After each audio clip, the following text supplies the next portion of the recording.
Se você anotou aí, capítulo 6, vamos ler hoje Romanos 6, a partir do 15, vamos ler do 15 ao 18, para iniciar a nossa leitura. Do 15 ao 18, 6, do 15 ao 18. Romanos 6, do 15 ao 18. Amém? A palavra do nosso Deus diz: então, vamos pecar porque não estamos debaixo da lei, mas debaixo da graça? De maneira nenhuma. Não sabem que quando vocês se oferecem a alguém para lhe obedecer como escravos, tornam-se escravos daquele a quem obedecem? Escravos do pecado que leva à morte ou da obediência que leva à justiça? Mas graças a Deus, porque embora vocês tenham sido escravos do pecado, passaram agora a obedecer de coração a forma de ensino que lhes foi transmitida. Vocês foram então libertados do pecado e tornaram-se escravos da justiça. Até aqui, para nós iniciarmos o que Paulo quer nos ensinar. E só para entender, pois bem, como eu disse aqui no nosso primeiro dia de leitura, no nosso primeiro encontro de leitura da carta aos Romanos, eu disse para vocês que Paulo escreveu uma carta perfeita, uma carta com remetente, com destinatário, com mensagem, uma carta mesmo. Como você escreve uma carta para alguém, com tudo que tem aí. Mas, além disso, Paulo escreveu uma carta que é o maior tratado teológico sobre salvação que já foi escrito. É uma coisa extraordinária, né? Porque ele fundamenta de forma muito meticulosa todos os princípios e todos os passos necessários para a formação de um verdadeiro cristão, de uma verdadeira cristã. É um belo isso aqui. Lembra do nosso hamburgão lá do começo do primeiro dia? Do nosso suculento lanche? Pois é, a primeira parte do nosso sanduíche era capítulo 1 a 7, lembra que eu falei? Então, hoje nós vamos estar encerrando a leitura desse primeiro momento, esse primeiro bloco do nosso sanduíche. Nele, Paulo define com propriedade o que aconteceu com o ser humano desde a criação até a vinda de Jesus. Esse é o empenho dele. Só para relembrar, o ser humano que caiu, né, lá em Gênesis 3, e em decorrência dessa queda começou a ser Deus da sua própria vida, a ser Deus no mundo, começou a viver a partir da sua própria medida de justiça, e pior, começou a gerar filhos e filhas à sua própria imagem e semelhança. Isso é Bíblia, isso nós já vimos aí. E essa decisão produziu uma vida influenciada pelo pecado e pela morte. Ou melhor, aliás, influenciada não, dominada, escravizada pelo pecado, Paulo vai dizer, vai provar hoje aqui. Esse é o ser humano que Paulo diz que é segundo a carne. Nós temos que entender nele. Vivendo uma vida que eu não sei se nós poderíamos chamar de vida, né? A vinda do nosso Senhor e Salvador Jesus Cristo foi para destronar esse ser humano segundo a carne e devolver a verdadeira vida que Deus planejou. Aqui está o intento de toda essa construção de Paulo. Ele veio, Jesus veio, e ele morreu na cruz do Calvário pelos nossos pecados. Isso é conhecido. Pois assim o quê? Ele possibilitaria uma medida de justiça diante de Deus. Ao nos perdoar, Jesus estava possibilitando que se nós crêssemos nele, se nós crêssemos no que ele fez, e lógico, se nós nos submetêssemos a ele, nós poderíamos nos reconciliar com Deus novamente. Porque pecadores não contam com a complacência de Deus. Deus não convive com o pecado, não se enganem. E por isso ele exige de nós posicionamento. E por isso Jesus teve que nos perdoar primeiro, antes de qualquer coisa. Antes de nós merecermos, ele teve que nos perdoar. Mas com isso, não significa que está tudo resolvido. Não significa que não é porque Jesus cumpriu a justiça no nosso lugar, ele morreu no nosso lugar, que o culpado seremos nós, que nós não teremos que fazer nada. Teremos sim, porque é exemplo dele, nós teremos que escolher morrer para a antiga vida conduzida pela carne, escravizada pelo pecado, para o quê? Ressuscitar como um novo ser humano renascido para a glória de Deus. É isso que nós temos que buscar. Isso é alguém que deseja se converter. É isso que o batismo simboliza. Nós falamos disso semana passada, né? Quem estava aqui ouviu? Então, toda essa construção Paulo fez nesses primeiros 7 capítulos. de 1 a 7. Então, nós estamos no 6. Ele define como é esse ser humano que não serve para Deus e também define a obra redentora de Jesus Cristo. E hoje nós vamos encerrar esse primeiro bloco da carta, tá bom? Compreendendo como é que ele acaba. Então, Paulo, na sequência exata do que nós lemos semana passada, está insistindo que, diferente do que os judeus achavam e pregavam, diferente dele, a lei não justifica ninguém. É isso que ele está dizendo aqui. Aliás, a questão não é a lei. A questão é o que Jesus nos deu por intermédio da graça na cruz do Calvário, sem a gente merecer. Para ele, essa é a questão. Não tem lei, nada. Então, quer dizer que a lei não serve para nada? É isso, então? Não. Quer dizer que, porque eu não estou sujeito à lei, eu posso fazer o que eu quero? Quer dizer que porque Jesus me amou de graça e Ele me perdoou, eu posso pecar à vontade que Ele vai continuar me perdoando sempre? Paulo vai dizer, de maneira nenhuma. Não é isso. Vocês sabem que vocês decidem livremente, ele vai dizer, livremente, se oferecer a alguém para lhe obedecer. E quando vocês se oferecem livremente para obedecer a alguém, vocês se tornam escravo dele. O que é um escravo? É alguém que serve a outro, que obedece a outro, sim ou não? Isso que ele vai fundamentar aqui. Pois é, antigamente vocês eram, ele diz aqui na nossa leitura, escravos do pecado que leva à morte. Por quê? Porque vocês obedeciam à carne. Vocês obedeciam a vocês mesmos, mas agora vocês precisam começar a obedecer a outro Senhor. Vocês entendem a mudança aqui? A outro Senhor, ele vai dizer. Quer dizer, senão não vai viver justiça de Deus nenhum. Então, graças a Deus, que embora vocês eram escravos do pecado, quando vocês começaram a obedecer de coração, ele diz, não é por obrigação, obedecer de coração ao que o Senhor ensina, aquilo que o Senhor transmite, obedecer, quando vocês começam a obedecer ao Evangelho, veja que a obediência aqui é fundamental. Vocês são libertos do pecado e se tornam, então, escravos da justiça de Deus. É isso que nós lemos aqui. Agora, eu quero que você já vá observando que esse é um passo que nós temos que dar. Isso é uma decisão que nós temos que tomar, porque é absolutamente necessária a nossa decisão de nos arrepender do que nós éramos. Arrepender da velha vida para, com isso, começar a obedecer a palavra de Deus. Afinal de contas, se não tiver arrependimento, se acha que tudo que fazia era normal, era justificável, eu vou mudar para quê? Não tem mudança. E se não tem mudança, não tem comunhão com Deus. Veja comigo o verso 19, só para a gente continuar um pouco aqui. Vou ler até do 19 ao 23. Observe essa construção de Paulo aqui, que diz respeito à nossa salvação. Olha que maravilhoso. E ele fala assim, falo isso em termos humanos, por causa das suas limitações humanas. Está escrito isso aí? Assim como vocês ofereceram os membros dos seus corpos em escravidão à impureza e à maldade que leva a mais maldade, ofereçam-nos agora em escravidão à justiça que leva à santidade. Quando vocês eram escravos do pecado, estavam livres da justiça. Que fruto vocês colheram então das coisas que faziam, das quais agora vocês se envergonham? O fim delas é a morte. Mas agora que vocês foram libertados do pecado e se tornaram escravos de Deus, o fruto que colhem leva à santidade e o seu fim leva à vida eterna, pois o salário do pecado é a morte. Mas o dom gratuito de Deus é a vida eterna em Cristo Jesus, o nosso Senhor. Entendam isso, que a gente gosta desse versículo demais, né? Mas é importante entender. Quer dizer, falo isso em termos humanos, porque ser humano é limitado, das limitações humanas, e por isso, ele quer dizer, ser humano sempre vai ser escravo de alguma coisa, sempre será escravo de algo. Ser humano é limitado, e assim até sem querer, acaba obedecendo algo que lhe escraviza. Você precisa entender isso em Paulo. Aliás, em Paulo não, Jesus já tem uma fala sobre isso aqui, que é muito boa, sobre essa limitação humana que Paulo está querendo nos ensinar hoje. Quando Jesus diz algo sobre o jugo, vocês conhecem isso, né? Jesus fala sobre o jugo. Jugo é algo que nos subjuga.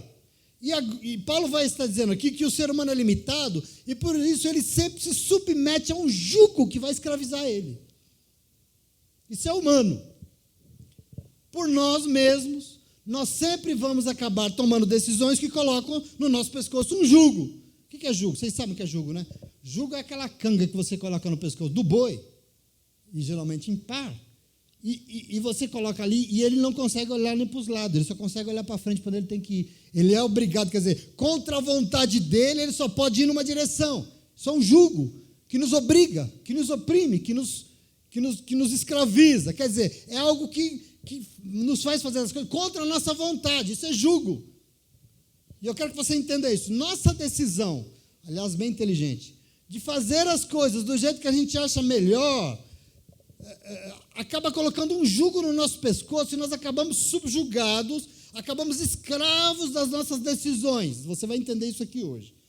Jesus sabia dessa limitação humana e, por isso, ele nunca nos ofereceu uma vida sem jugo. Nunca. Ele disse, vocês nunca mais serão subjugados, como humanos. Isso vocês deixam para a glória. Ele não ofereceu uma vida sem nenhum tipo. Não existe ser humano que não se submete a nada. E assim a proposta de Jesus, aliás, linda, foi o quê? Fazer uma troca. Quem já leu aqui o Evangelho de Mateus, capítulo 11, você já leu, você sabe, até de cor, nos versos 28 a 30, ele diz assim, venham a mim, todos vocês que estão cansados e sobrecarregados, que eu vou dar descanso para vocês. Ok? Tomem sobre vocês o meu jugo. Jesus diz, aprendam de mim, porque eu sou manso e humilde de coração, e vocês encontrarão descanso para suas almas, pois o meu jugo é suave e o meu fardo é leve. Não é assim que Jesus diz? É isso que está escrito? Pois é, a proposta do Senhor não é que não vai ter uma vida de jugo, mas é que a gente faça uma troca. A gente tem que renunciar à nossa própria, a vida conduzida por nós mesmos, e cheias de fardos pesados, porque você sabe que viver sem Jesus é complicado, o negócio de carregar é pesado, trocar essa vida pela dele.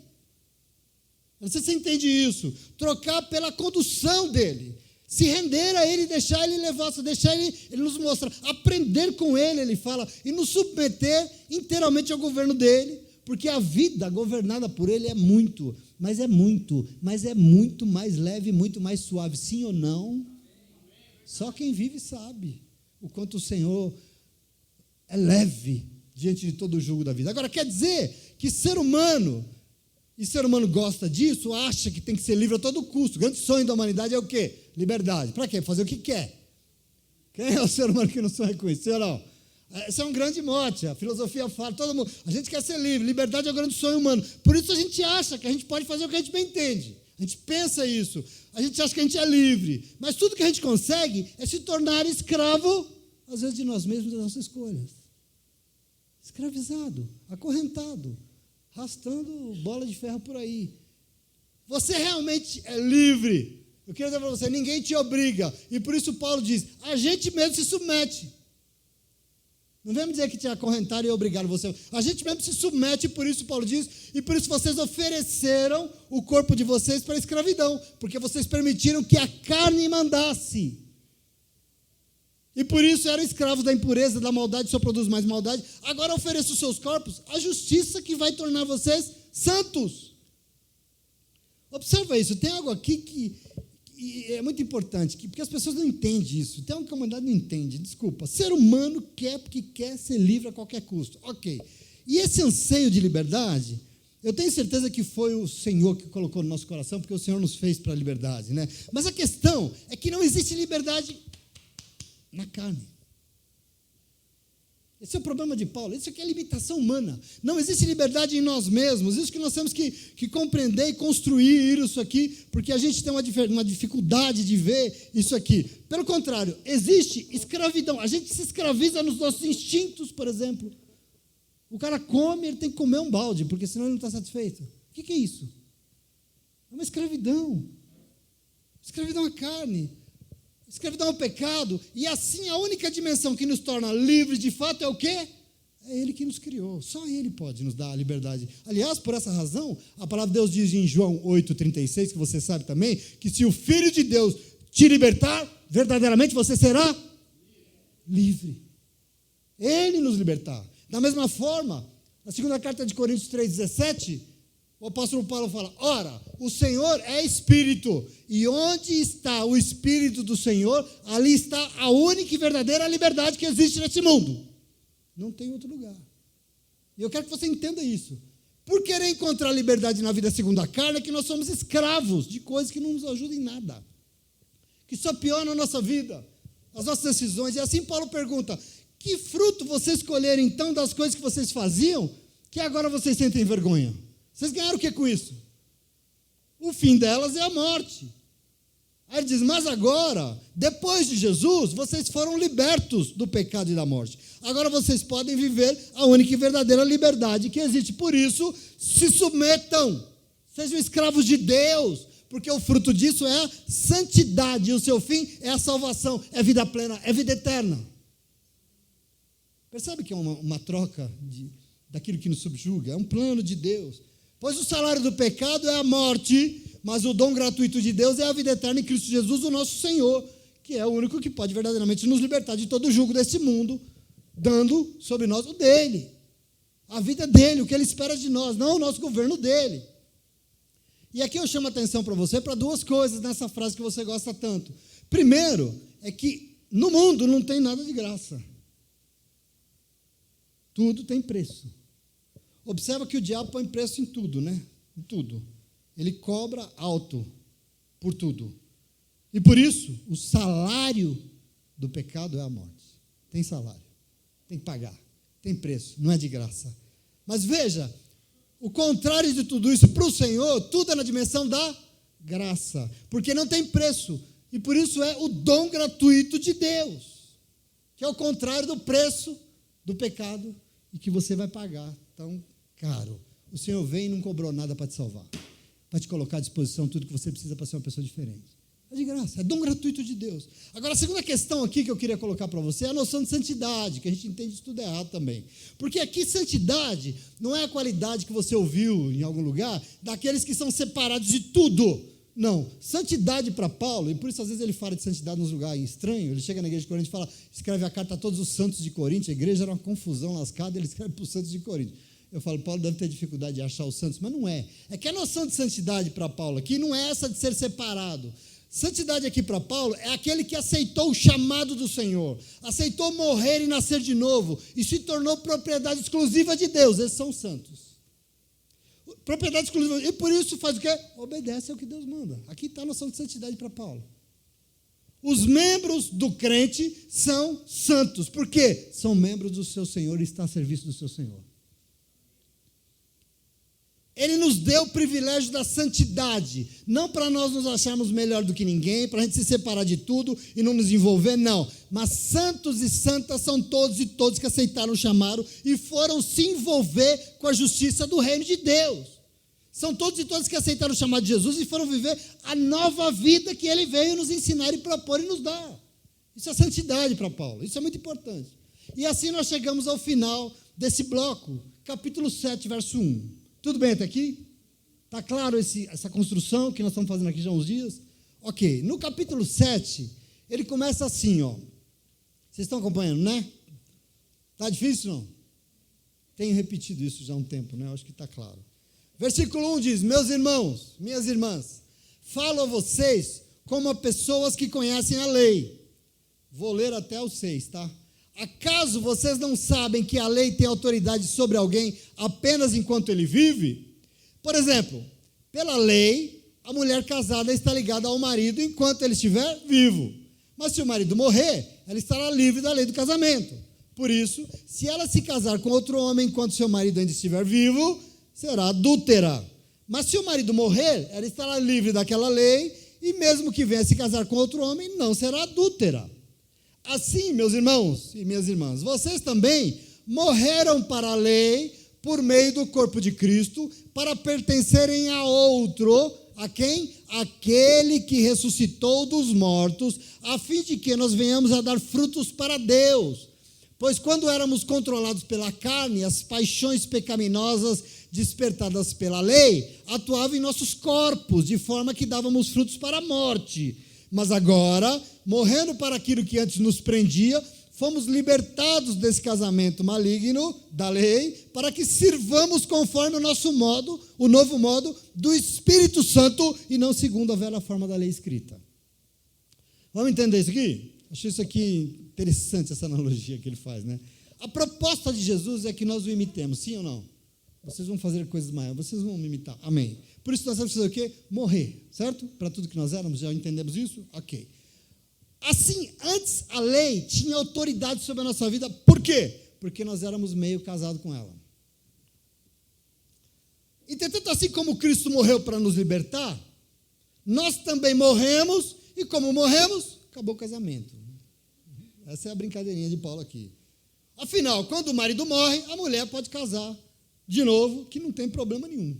E ele diz, e assim, meus irmãos e irmãs, vocês também morreram para a lei, por meio do corpo de Cristo, dado na cruz, para pertencerem a outro marido, a outro, aquele que ressuscitou dos mortos, a fim que vocês venham dar frutos para Deus.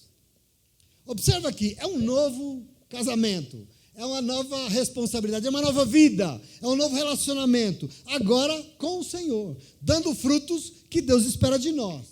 Quer dizer, se você morrer com Cristo, lembra do batismo? Se morrer com Cristo, só assim você estará livre da acusação e do poder da morte, inclusive de ser um adúltero. Porque ele diz, pois quando éramos controlados pela carne, as paixões pecaminosas despertadas pela lei atuavam em nossos corpos de forma que dávamos frutos para a morte. Mas agora, morrendo para aquilo que antes nós éramos, nos prendia, morrendo para a carne, fomos libertados da lei, para que sirvamos conforme o novo modo do Espírito Santo e não segundo a velha forma da lei. Compreenda isso. Aqui está a medida do que significa um novo nascimento digno. Algo que Jesus disse que é necessário. Quer dizer, porque quando nós descemos as águas do batismo, assim como Cristo, nós morremos para a carne, nós morremos para o nosso governo, para o nosso jeito, nós morremos para tudo que nos prendia, que nos subjugava. Nós somos libertos. Para quê? Para fazermos o que nós bem entendemos? Não. Para ser servo de um novo Senhor, de uma nova vida, agora conduzida por quem? Pelo Espírito Santo de Deus. E não segundo a velha lei escrita, Paulo vai dizer. Essa aqui é a questão que move o apóstolo Paulo respondendo a quem? Lembra sempre que eu disse? Aos judeus que pregavam atrás dele, dizendo que precisava, para ser cristão e para ser salvo, se circuncidar. Precisava, ir lá no templo 3 dias de orar. Quer dizer, os judeus pregando atrás dele as coisas que ele falava, gente. Essa é a resposta que ele está dando. Quer dizer, não é obedecendo leis escritas que nós vamos encontrar a vida eterna.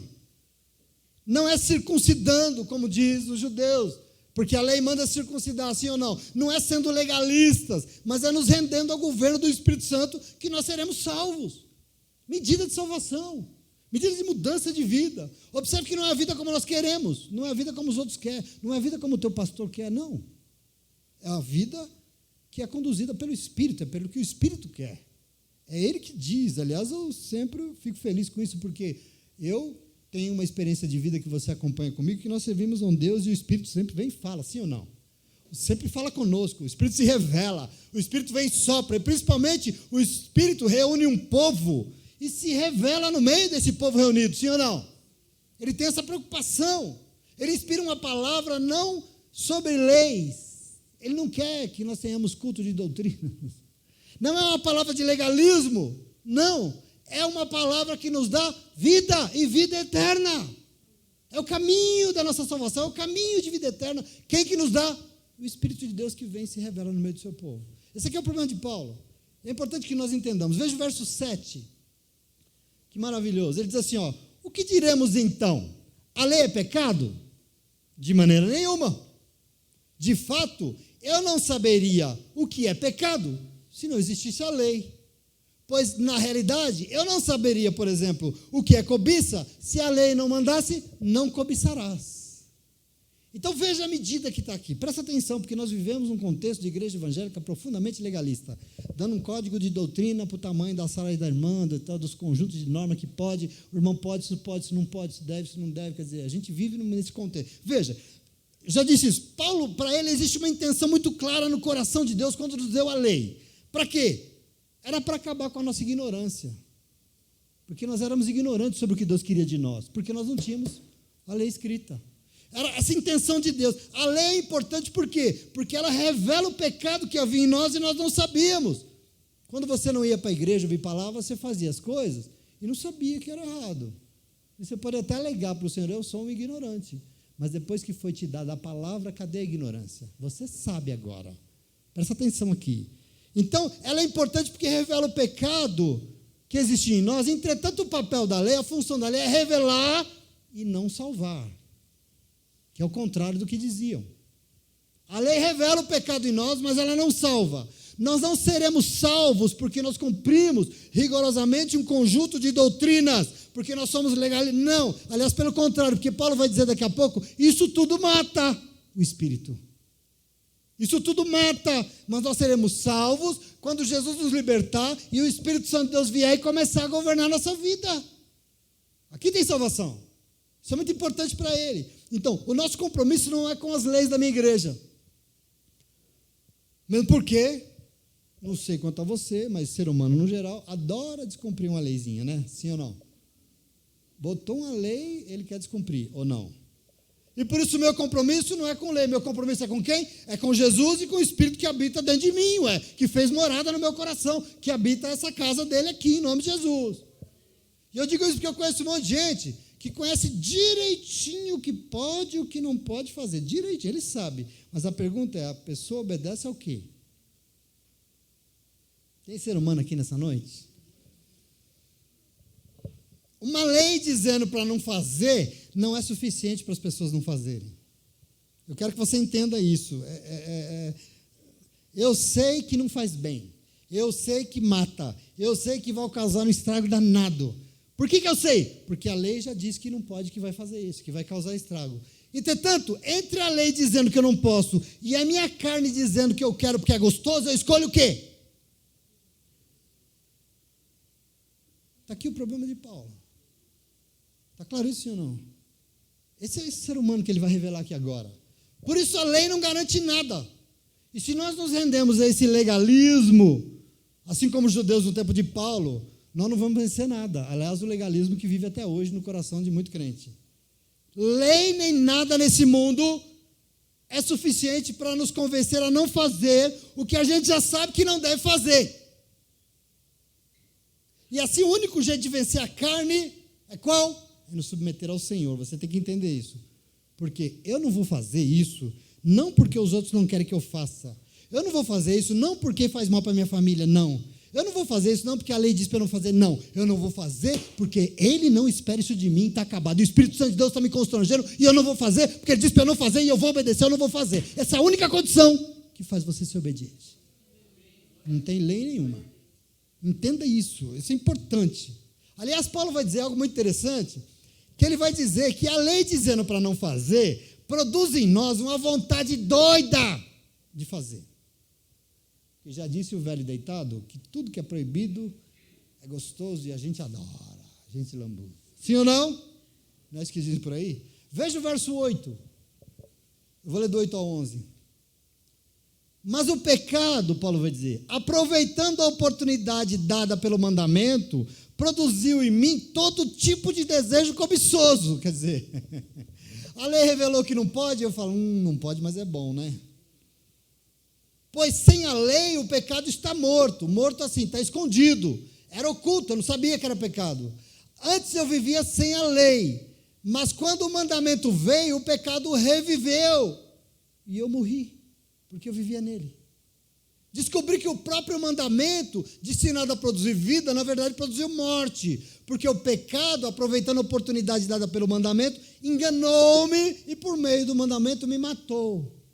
Por meio da lei me matou, por isso a lei escrita mata. Eu quero que você entenda isso aqui. Muito importante que você entenda isso. No final do capítulo 7, ele vai se dizer claramente, porque esse legalismo, sobretudo o judaico, não serve, é inútil, porque só produz mais morte.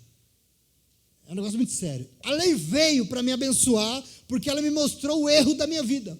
Como é que você sabe que você vivia antigamente e a tua vida não era legal? Porque você veio para a igreja e começou a ouvir o Senhor falar e começou... O mandamento revela o nosso erro, sim ou não? A gente descobriu. Com a lei, o pecado se revelou em mim e eu descobri, morri. Mas eu morri. Por quê? Porque o mandamento de Deus que veio nos ensinar sobre o que Ele espera de nós, na verdade produziu mais morte. Por que Paulo diz isso? Primeiro, porque mesmo sabendo que é errado, nós adoramos desobedecer, sim ou não? Tem algo falando dentro de nós que é muito mais forte do que a lei. A gente desobedece. Segunda questão, a gente vira legalista. O que é isso? A gente começa a ler os mandamentos de forma literal. A gente começa a ler sem intermediação e revelação do Espírito Santo. Nós começamos a usar a lei escrita para os nossos próprios interesses. Isso é humano demais. Isso é legalismo. O nome disso é legalismo. Nós começamos a nos tornar aquilo que Jesus chama de hipócritas, porque a gente inventa um monte de história bonita para justificar que a gente fez e continua no pecado. Sabe o que significa? A lei nos matou. O problema é a lei? Não. O problema é o quê? Paulo vai dizer, o pecado que habita em nós, que nos leva a desobedecer.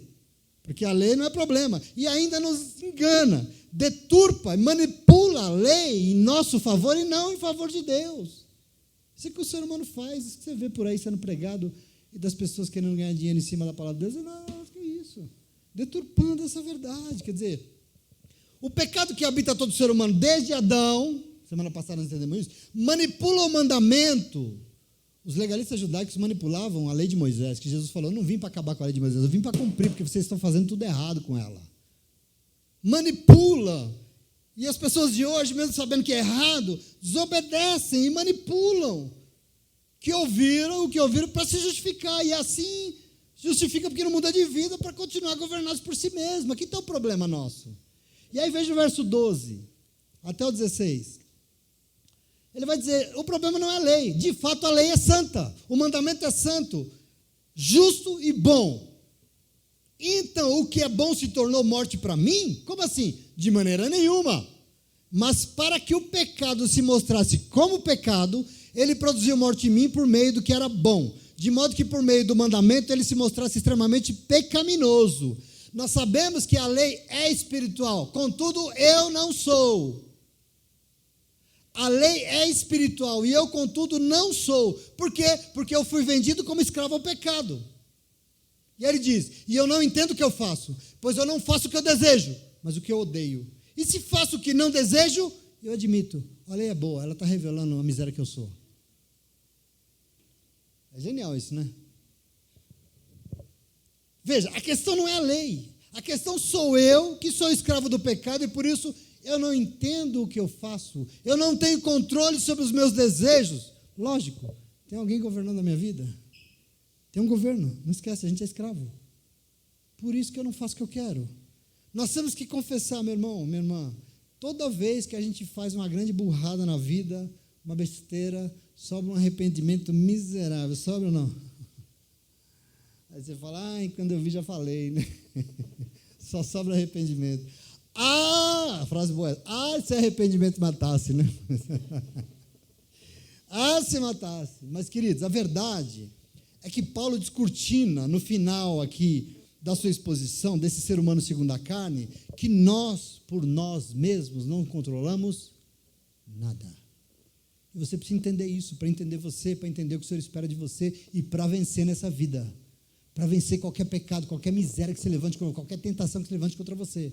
Para Paulo, nós, seres humanos, por nós mesmos não controlamos nada. Então é muito importante que a gente entenda esse momento. É fundamental porque a gente comete diariamente o desatino de achar que nós vamos conseguir sozinhos fazer alguma coisa, que nós vamos conseguir por nós mesmos mudar de vida. Esse é o problema do mundo, que não quer aceitar o seu convite bonito de ir para a igreja. A gente acha que a gente vai conseguir. Agora eu quero que você entenda algo que é da parte de Deus para você, que Paulo nos dá. Ser humano por si só não muda nada, não vence nada, não supera nada. Ser humano precisa de ajuda para tudo nessa vida. E a gente não entende isso. Às vezes você acha que conseguiu sozinho superar um negócio ruim da tua vida, superar uma coisa que não era boa. Mas o que você não entende é que você só conseguiu substituir por outro. E talvez até pior. Ou tão ruim quanto. Isso é um fato. Você não vence nada sozinho. Ser humano, eu estou falando de todo mundo. É assim, eu não entendo o que eu faço, pois eu não faço o que eu desejo, mas faço aquilo que eu não quero, aquilo que eu odeio, Paulo vai dizer. Quando eu vi, já fiz, mesmo sem querer.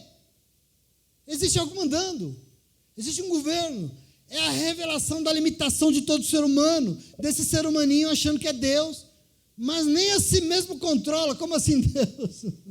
Quer controlar a vida dos outros, quer dizer que o outro está errado, nem a você mesmo você controla. Esse é o relato, esse é o reflexo de todos nós. Entenda que todas as vezes que você precisar vencer algo, todas as vezes que você precisar mudar determinada coisa em você, eu vou te dar um conselho, não tente sozinho, não faça sozinho, porque você não vai conseguir, ou às vezes vai conseguir uma vitória, mas não dura, você volta para trás, Você precisa entender isso. Eu me lembro agora um testemunho até, quando a gente trabalhava com dependência química, um menino me falou, pastor, eu não quero mais isso na minha vida. Eu não quero. Eu abomino isso que eu faço. Eu estou acabando com a minha família. Mas eu estava ontem, pastor, na fila da biqueira, escorrendo lágrima do meu olho, porque eu não conseguia sair dali. Esse é o ser humano, que acha que consegue fazer tudo sozinho. A gente tem uma mania que a gente achar que a gente é bom, e por isso nós vamos conseguir e tal, mas não cometa esse desafio. Sozinho você não vai conseguir nada nessa vida, você precisa entender isso, que o Senhor tem para a tua vida. Aqui está o segredo da tua vitória, em nome de Jesus. Eu conheço um monte de gente, e um monte de pessoas lá fora, que tenta mudar os seus filhos, que tenta mudar o seu casamento, que tenta mudar os seus hábitos, que tenta vencer traumas, vícios, sozinhos, mas o tempo todo quebrando a cara e se decepcionando com a vida, porque sozinho não dá. Tem um monte de gente lá fora achando que vai fazer regime para emagrecer, mas você tem que entender, não é só o hábito alimentar, tem que mudar o governo da vida, outro tem que mandar, e a gente não entende, ou às vezes você fecha a sua boca e você consegue realmente emagrecer, mas aí você se torna escravo da aparência, fica olhando no espelho que você está tão lindo, né? Se torna escravo da academia, do corpo. Você troca o problema e o pecado é o mesmo. E o problema é o mesmo, sim ou não? Esse é o ser humano sozinho e você precisa entender isso, querido, em nome de Jesus. Por tudo que já foi dito aqui, nós somos escravos de algo, sempre, não tem jeito. Nós não fazemos o que nós queremos. E assim, se nós decidimos nos escravizar pela carne, nós vamos fazer o que a carne manda. Se a gente é escravo do pecado, nós vamos fazer o que o pecado manda. Agora, se você decidir que somos nós que sabemos o que é melhor para a nossa vida, quem é que vai mandar? Nós, e nós vamos ser escravos de nós mesmos. E dos buracos que vai dentro de nós. E é por isso que você precisa ler aí o versículo 17. Até o 19. Porque ele vai dizer assim, ó, nesse caso, não sou mais eu quem o faz, mas é o pecado que habita em mim. Entende isso? Sei que nada de bom habita em mim, isso é, em minha carne, porque tenho o desejo de fazer o que é bom, mas não consigo realizá-lo, pois o que faço não é o bem que eu desejo, mas é o mal que eu não quero fazer, e esse eu continuo fazendo. Está claro isso ou não? Tem dúvida aí? Fala aí. Aqui está a consciência de que não tem bem em nós, porque a gente não faz o que a gente, eu sou tão bonzinho, vou lá ajudar, não é você. Por nós mesmos não tem bem. Não há nada de bom no ser humano querendo ser deusinho, governado por si mesmo. E ainda que se diga, eu não vou fazer isso porque não é certo. Acabo fazendo. E por que Paulo vai dizer? Porque o governo está errado. Porque quem manda está errado. E você acha que você manda alguma coisa? Quem é que manda alguma coisa aqui? Alguém manda alguma coisa? Está errado o governo. Entenda que nós não temos escolha, alguém vai governar a nossa vida, não tem jeito. A nossa questão é decidir sobre quem nós queremos que esteja o governo na nossa vida, porque ou achamos que nós somos o cara, que nós podemos, que nós fazemos, que nós acontecemos, e vamos ver tudo dando errado, ou então nós admitimos que essa vida não está boa, que deu tudo errado, está uma porcaria, e nós vamos renunciar à nossa carne para que o Espírito de Deus comece a governar a nossa vida, não tem jeito. Ou tem? Você conhece alguém que não se rende ao Senhor lá fora, que está bem feliz e realizado? Me mostra. Tira uma foto e manda aí no meu WhatsApp. Paulo diz que nós não fazemos o que nós queremos. Nós fazemos o que o governante manda.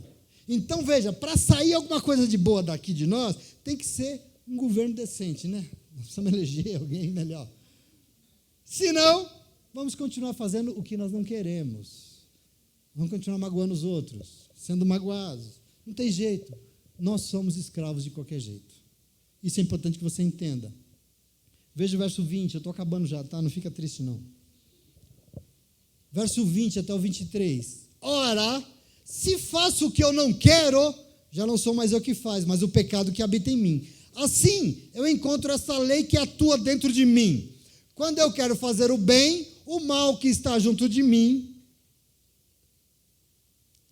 Quando quero fazer o bem, o mal está junto de mim. Pois no íntimo do meu ser tenho prazer na lei de Deus. Eu sei o que é certo, mas eu vejo outra lei atuando no meu corpo, guerreando contra a lei de Deus na minha mente, tornando-me prisioneiro da lei do pecado que atua em meus membros.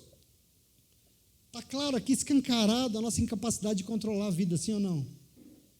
Aqui está o nosso problema. ainda que a nossa intenção seja a melhor do mundo, o fruto final das nossas ações não depende de nós, mas de quem governa a nossa vida. Tem gente que acha que não precisa de Deus.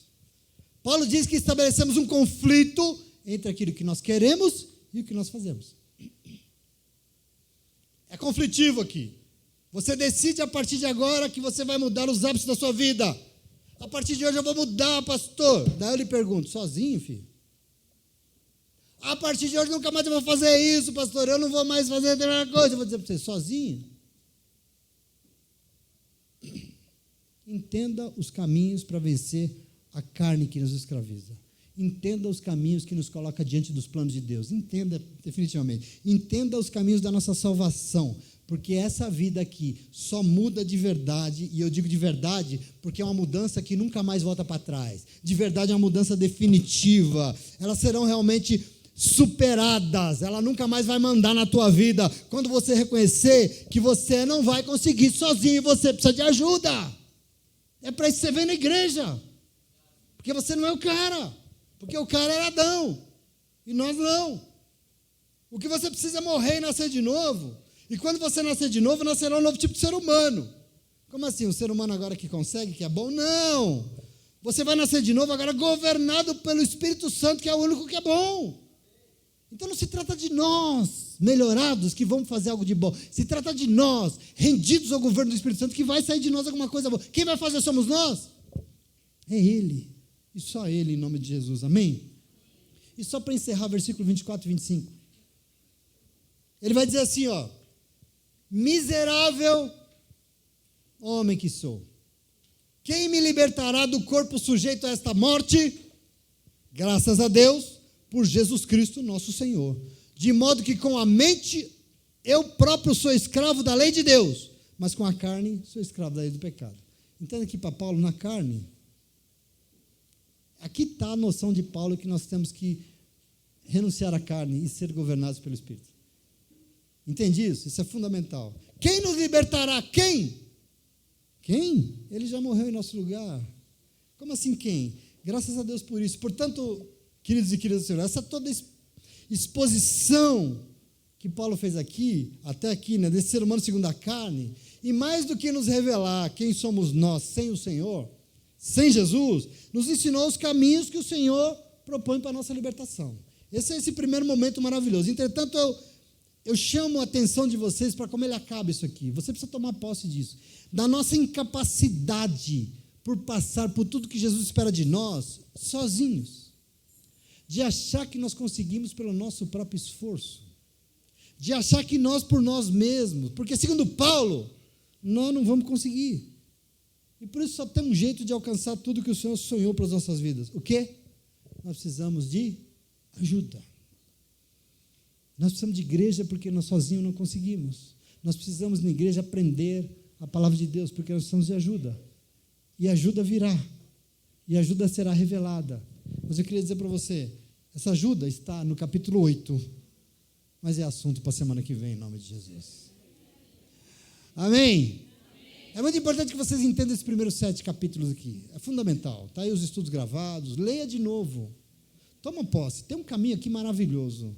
Tem uma revelação triste. Lembra como nós começamos isso? Capítulo 1. Era triste. A depravação humana. Toda a miséria que a gente vê no mundo. Mas aí ele propôs um caminho bonito. E aí ele vai acabar esse caminho dizendo assim, é lindo, é salvação. Mas sozinhos vocês não conseguem. Vocês precisam de ajuda. E ajuda nós vamos receber semana que vem em nome de Jesus. Amém? E se você entendeu, pode até aplaudir ele, porque ele é bom, ele é justo, ele é digno. Ele merece. Glória a Deus. Fica de pé. Vamos adorar.